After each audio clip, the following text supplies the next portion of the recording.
Hello everyone, welcome back to our channel. Good morning, good afternoon, good evening. I greet you all according to your time and locations. Thank you so much for tuning in. Yes, my dear viewers, I am back again with another update. So guys, I have a video here I would like we all to watch. But before then, if you're meeting my channel for the very first time, you're highly welcome.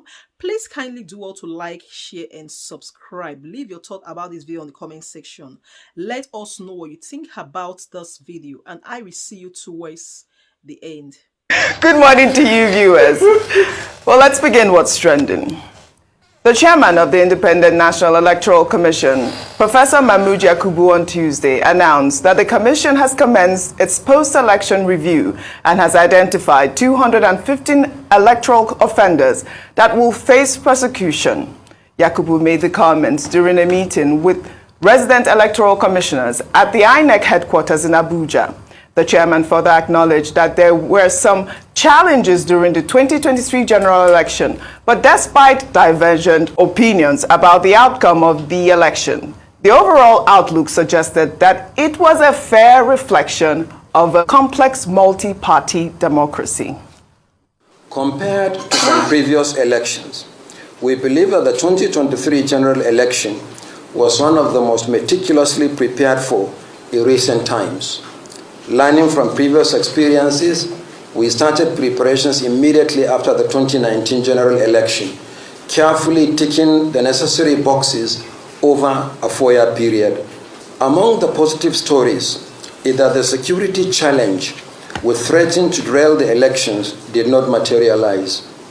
Concerns that the polls will be disrupted by the perennial insecurity across the country fizzled out on election day, as the elections were largely peaceful. Our records show that the success rate of the Beavers accreditation stands at 98% compared to the smart card readers' 29.2% during the 2019 general election. Our record shows that these elections have produced the most diverse outcomes ever produced since 1999. We are presently looking at all the evidence of infractions during the election, including the prosecution of electoral offenders. We are looking at the activities of all actors involved in the election, including some of our high-ranking officials. I can also confirm that we have received 215 case files from the Nigeria police following their arrest and the conclusion of investigation into electoral offenses arising from the 2023 general election. We are working with the Nigerian Bar Association, the NBA, to prosecute the alleged offenders. Already, the Bar Association has submitted a list of 427 lawyers across the country who have volunteered to render pro bono services to the Commission. They are not charging legal fees, but by mutual agreement, the Commission will provide a token amount to cover for filing fees and other expenses. We are grateful to the Nigerian Bar Association. Similarly, we are working with the Economic and Financial Crimes Commission and the Independent Corrupt Practices Commission. Well, I guess I'll join those electoral commissioners to applaud the lawyers who have offered to, render their services pro bono. I mean, it shows the intent. It shows that, the Nigerian people are involved in this whole electoral process and they want justice. But also, the EU Observer Mission report has been, making a lot of headways across, a lot of sectors, social media. A lot of analysts have talked about the fact that the report is so accurate. As you know, they mentioned the fact that, trust in Inec has been severely damaged due to the, failure in uploading, especially the presidential result. The one thing I did not hear from Professor Mahmood Yakubu was what they were going to do about those technical glitches. He didn't mention the fact that, what it is, what they found. I hope that these 215 offenders, maybe they are part of those offenders who caused those technical glitches. We'll hope to find that. But let me take some, right? We'll find out if they are part of those offenders. But let me take a tweet from human rights activist Rinu Odwala. She quoted the EU Observer Mission report and wrote, "In many places, particularly in the South-South and Southeast, INEC didn't turn up at all or turned up as late as 1 p.m. This suppressed voter participation. The overall conduct of opening polls was evaluated as bad or very bad in 21 out of 50 polling units." That's the EU report. Then she further quoted another part of the report saying, "By the time INEC declared the presidential results, more than 25% of result sheets were still missing on the IREV portal without no clear explanation or justification," quoting the EU Election Observation Mission report. Dr. Abati. Okay, one thing is this. After every election cycle, INEC reviews the process and tries to come up with lessons and a report and offer advice as to the way forward. So what Professor Mahmoud Yakubu is doing is after a pattern. He did the same thing after the 2019 elections. At this particular meeting in Abuja yesterday, he was addressing resident electoral commissioners, as a prelude to that general review meeting. Now, you mentioned this European Union Observers Mission report. I think one of the things he said is that INEC, under his watch, has refused to respond to any election observers report because, one, it is better to listen, and that INEC will prefer to just listen to reactions. That, two, INEC is going to do a general review.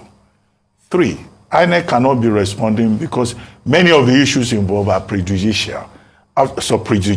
After all, those matters are already before the presidential election petition tribunal. So I think he's right in that regard. After establishing that, he then went on to talk about positives. What are these positives he talked about? About how we saw a multi-party democracy alive and well in Nigeria. About how, in terms of self-assessment, he says INEC did well. That beavers, as opposed to smart card reader, performed up to about 98%. Of course, there will be persons who will not agree with that. Number three, he said that the presidential and national assembly elections were held, as scheduled. But of course, it was careful enough not to go into the details that are before the Presidential Election Tribunal, which is indeed part of the process. The tribunal will come up with its own findings. After all, that same yesterday, when he was addressing resident electoral commissioners, was when APC was presenting his case and INEC was closing his case and all of that at the tribunal. Okay, but he then talked about challenges.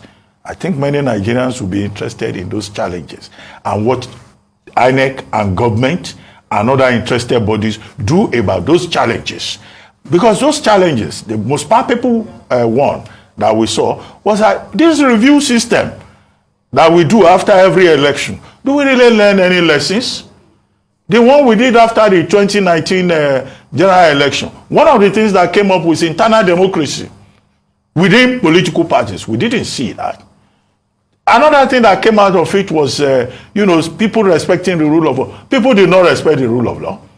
Another thing that came out was INEC saying that it will be very strict with its officials. INEC officials were helping people to to snatch ballot papers and to fill forms clandestinely and manipulate results. Okay, you mentioned technical glitches. Who are those INEC officials that are involved? However, Professor Yakubu told us that the police that is responsible for arrest, investigation, has submitted 215 case files to INEC for prosecution.